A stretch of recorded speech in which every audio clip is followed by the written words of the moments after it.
Sekarang ramai orang tak tahu apa maksud anime sebenarnya. Kita orang tengok Arcane, Genshin Impact, Honkai Star Rail, even things like Castlevania. Some people kata it's anime. Tapi orang tahu some reason Avatar Aang ada orang kata anime, ada kata bukan anime, tapi generally not lah. Sekarang we are in the age where anime punya maksud is blurrier than ever. Bukan dalam community anime punya discussion saja, tapi dalam pendapat scholars sekali. So dalam video ni saya nak cakap pasal benda simple je. Apa tu anime sebenarnya? Secara umum, the general consensus of what anime means sebenarnya is animation dari Japan. Sebenarnya sebelum 1960, ramai orang tak panggil anime as it is. Yang declare that Japanese animation is equivalent to anime is Osamu Tezuka himself. So kalau korang tak tahu, Osamu Tezuka ni dikira sebagai the god of manga or the godfather of anime lah.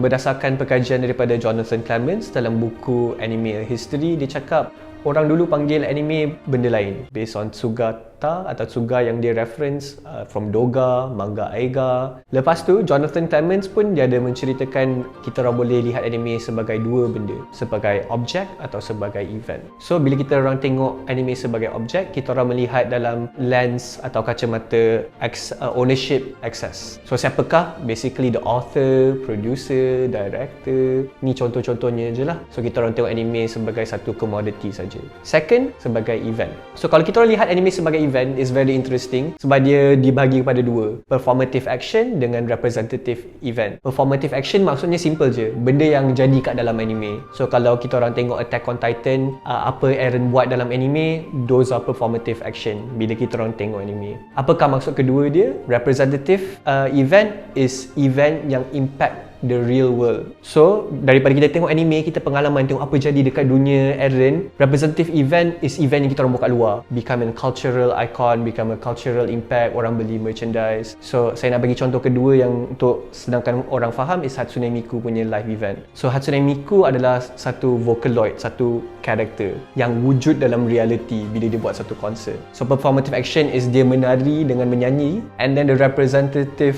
event is what's going on in the real world. Semua orang sorak, semua benda tu lah. So dalam lens ni, kita orang boleh tengok anime bukan just animation tapi satu pengalaman. Second, kita orang boleh tengok dari pendapat Helen McCarthy juga. So Helen McCarthy dengan Jonathan Clements, diorang dua-dua co-author buku Anime Encyclopedia. It becomes very interesting because bagi pendapat mereka, the meaning of anime pun boleh bertukar. So kalau ni pun support by other scholars macam Christopher Bolton dengan Reina Dennison, diorang menulis buku Interpreting Anime dengan Introduction to Anime.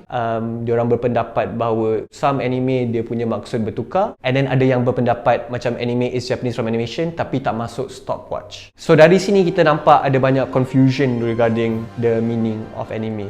It's just a different interpretation. Itulah bagi pendapat saya. Soalannya, apakah itu anime? Secara senang, dia memang daripada animation daripada Jepun. Adakah ia kartun pula? Yes and no juga. Dia kartun yang ditulis oleh orang Jepun atau dalam anime. What do you guys think? Kalau nak tahu lebih dalam, nak saya explore lagi buku-buku anime scholar ni, just give me a follow and tell me what you think on the comments below.